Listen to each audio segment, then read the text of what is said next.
Le 17 novembre dernier, le directeur des poursuites criminelles et pénales a rendu son verdict sur une des plus grandes enquêtes menées pour agression sexuelle des dernières années au Québec. L'enquête opposant près d'une quarantaine de femmes autochtones à quelques agents de la Sûreté du Québec avait été confiée au service de police de la ville de Montréal. Sur une centaine de plaintes étudiées, 37 ont été retenues et seulement 2 ont mené au dépôt d'accusation. Au final, aucune accusation n'a été portée contre les 6 principaux agents concernés dans cette enquête.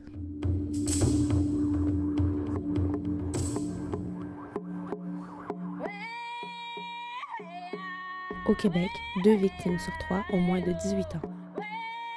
C'était à mes 15 ans. J'ai 19 ans. J'avais 14 ans. Je fréquentais un gars qui avait 18 ans à l'époque. Fréquenté dans le sens que j'étais encore vierge. Lui était sexuellement actif avec sa copine et je ne voulais pas m'engager avec lui justement parce qu'il avait une copine.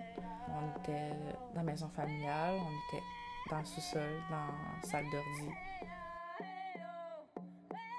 Dans le fond, c'est mon copain de l'époque qui avait 21 ans. Il avait fait une fête, dans le fond, pour mon anniversaire, pour célébrer tout.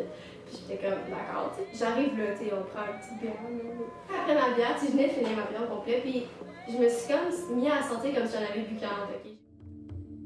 Les victimes subissent des torts physiques et psychologiques. Je me souviens qu'il m'a traité de tarte, qu'il m'a accoté sur le mur avec son avant-bras, puis qu'il m'a doigté jusqu'à temps qu'il me défonce en mon terme québécois.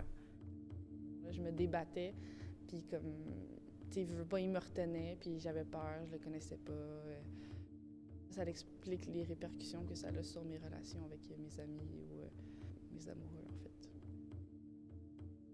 Je voyais pas dans ma tête que je me suis fait droguer, tu sais.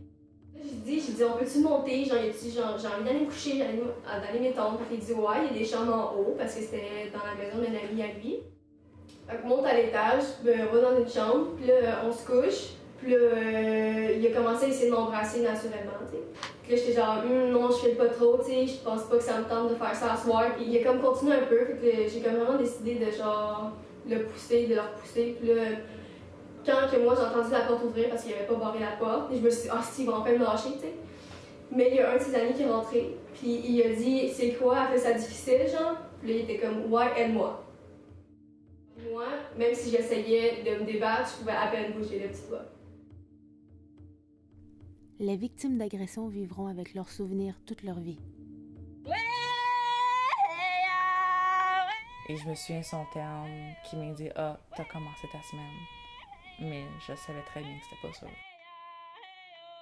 Il venait de me dévierger. Comme France Castel l'a dit à l'émission de Tout le monde en parle du dimanche 6 novembre, on n'est pas une victime quand on s'en sort. J'ai commencé à être en thérapie.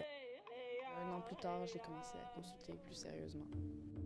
Genre, moi, je suis encore mon psychologue pour ça, puis genre, parlez-en pour vrai, là, ça vaut vraiment la peine.